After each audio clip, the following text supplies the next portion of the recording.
اور جب اللہ تعالیٰ نے آپ کو اتنے بڑے منصب پہ بٹھائے رکھا ہو، آپ اس ملک کے وزیر اعظم رہے ہیں، آپ کو زیادہ احتیاط لازم ہے آپ پہ. تو میں یہ سمجھوں گا کہ آج وداؤٹ اینی ڈیوائڈ میں یہی ریکویسٹ اپوزیشن کروں گا. بینچز سے بھی اور جو ہمارے حکومتی اتحادی ہیں وہ بھی سر آپ ایک نمائندہ وفد بھیجیں، انہیں لے کے آئیں اور یہ انشور کیا جائے سر، یہ انشور کیا جائے کہ ہر شہری کی جان و مال کا تحفظ کرنا حکومت کی بھی ذمہ داری ہے، اور جو پارلیمنٹ کے ساتھ کام کر رہے ہیں آپ کسٹوڈین آف ہاؤس ہے، آپ بھی سر اس میں مناسب احکامات جاری کریں. اور ہمیں رکنا چاہیے، یہ جو سوشل میڈیا ٹرولنگ کی وجہ سے نقصانات ہوتے ہیں، خدا نہ خواستہ ہمارے بھائی کو اگر کوئی نقصان پہنچتا ہے یا کوئی جذبات میں آ کے ان کے ساتھ ایسی حرکت کرتا ہے تو اس کا کیا مداوع ہوگا. تو میری سر آپ سے استدعا ہوگی. میں ریکویسٹ پھر کروں گا آپ کی طرف سے، ایک کوئی ممبر چلا جائے. آپ جائیں گی شازیہ صاحب، آپ چلی جائیں، اعجاز صاحب تو یہاں بیٹھیں گے. امین الحق صاحب آپ کی طرف سے، امین الحق صاحب آپ کی طرف سے بھی کوئی چلا جائے، آپ کی طرف سے بھی کوئی چلا جائے وہاں. ادھر اسد کیسر صاحب، عامر ڈوگر، آپ میں سے بھی کوئی جو میڈیا کا کوئی شکایت ہے ادھر سے بھی چلا ہے. نور عالم صاحب آپ بھی دیکھ لیجئے. تو یہ سب ذرا جا کے دیکھ لیں کہ ان کا کیا ایشو کیا ہے. یا عامر ڈوگر جی نہیں، آپ کی پارٹی سے چلا جائے گا کوئی؟ جی وہ کرتے ہیں. جی ٹھیک ہے، آپ جائیے امین صاحب. جی آپ بھی ذرا چلے جائیے. جی اعظم صاحب آپ لوگوں کی کیا بات ہوئی ہے؟ اعجاز صاحب آپ بتائیں گے.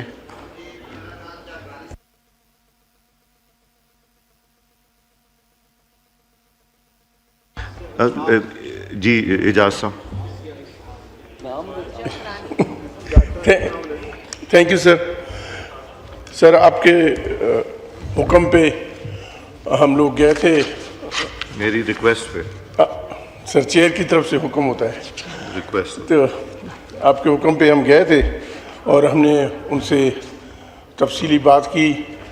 ان لوگوں نے اپنی ساری کہانی بتائی جو ان کے ساتھ اڈیالہ جیل میں ہوا، اور وہ پوری ہم نے سنی. اور ہم نے ان کو یقین دہانی کرائی کہ ہم ہاؤس کے فلور پہ بھی بات کریں گے آپ کے لیے. اور ان کے 2 ڈیمانڈز تھے. ایک تو وہ چاہتے تھے کہ آپ جا کے اندر، کیونکہ ان کو ایک بات کی تکلیف تھی کہ جو کچھ ہوا ان کے ساتھ، اب جو ڈیلیگیشن آپ بات کرنے آئی ہے ان میں سے پی ٹی آئی کا کوئی بھی نمائندہ نہیں ہے، تو ان کو ہونا چاہیے تھا. ہم نے کہا ہم جا کے وہ بات کریں گے. میں نے اپوزیشن کو ریکویسٹ کی تھی، انڈیویجولی بھی اور کلیکٹیولی بھی کی تھی کہ وہ بھی چلے جائیں وہاں، مگر ان کا کوئی نہیں تھا. نور عالم صاحب تھے اپوزیشن کی طرف سے ہمارے ساتھ. نور عالم صاحب گئے تھے. جی وہ گئے تھے. امین صاحب تھے، رانا صاحب تھے. تو ایک تو ان کی طرف سے یہ بات آئی تھی کہ پی ٹی آئی کے لوگوں کے ساتھ، ممبر ایم این ایس کے ساتھ بھی آپ بات کریں گے، جو ہم نے کہا کہ ہم کوشش کریں گے ان سے بھی آپ کے لیے ضرور بات کریں گے. دوسری بات انہوں نے کی کہ وہ چاہتے تھے کہ اس ہاؤس سے ریزولوشن آئے، اس واقعے کو کنڈیم کرنے کی ریزولوشن آئے.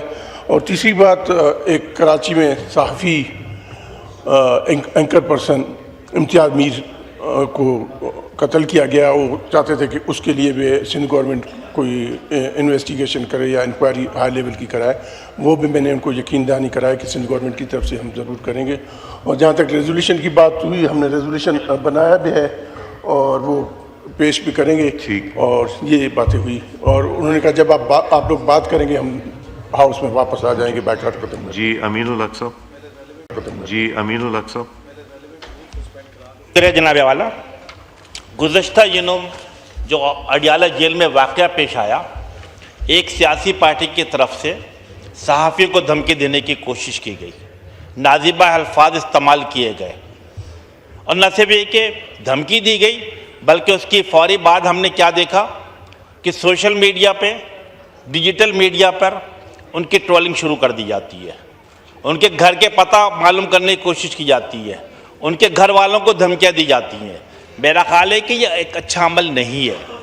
ایم کیو ایم پاکستان سخت ان الفاظ میں اس کی مذمت کرتی ہے اور سمجھتی ہے کہ یہ صحافی بھائیوں کا سوال کرنا ان کا حق بنتا ہے. جواب دے نہ دیں لیکن بدتمیزی کے لہجوں میں دھمکی ہمیں گفتگو کرنا غیر اخلاقی، غیر جمہوری عمل ہوتا ہے۔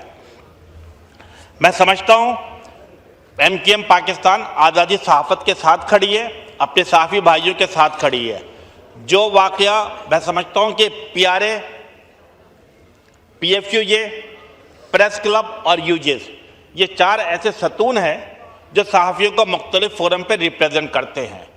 ایم کیو ایم پاکستان مکمل طور پر ان کے ساتھ اظہار یکجہتی کرتی ہے اور سمجھتی ہے کہ صحافی بھائیوں کو بھی اتحاد کا مظاہرہ کرنا پڑے گا۔ ہمیں یہ سمجھنا پڑے گا کہ گزشتہ کئی سالوں سے صحافی برادریوں کے اوپر سخت سے سخت ترین کارروائی کرنے کی کوشش کی جا رہی ہے، دھمکیاں دی جا رہی ہے، ڈرانے کی کوشش کی جا رہی ہے۔ ان تمام صحافی بھائیوں کا ایک نعرہ ہونا چاہیے، وہ کیا ہونا چاہیے کہ ایک پر حملہ سب پر حملہ، یا ایک پر حملہ سب پر حملہ۔ اگر اس پوائنٹ آف ویو کو لے کر آگے چلیں گے تو صحافت بھی بہتر سے بہتر ہوگی، اور میرا خیال ہے کہ جمہوری روایت کو بھی قائم و دائم رکھا جا سکے گا۔ اسی طریقے سے گزشتہ دنوں کراچی میں ایک بہت ہی افسوسناک المناک واقعہ پیش آتا ہے۔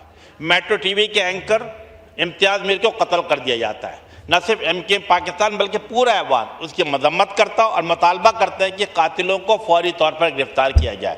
ایک خواجہ اظہار الحسن صاحب یہاں موجود ہیں، میں چاہوں گا کہ قرارداد پڑھیں ضرور۔ یہ رول سسپینڈ کر کے Sir, I wish to move under Rule 288 of the Rules of Procedure and Conduct of Business in the National Assembly 2007 that the requirements of Rule 51, 55, 57 and 158 of the said rules in respect of ballot of private members' resolutions, orders of the day and notice of the resolution for today may be suspended in order to take up this resolution. Now I put the motion to the House. The question is that the motion as moved be adopted. All those in favor of the motion may say aye. All those against it may say no. I think ayes have it. Consequently, the motion is adopted. G is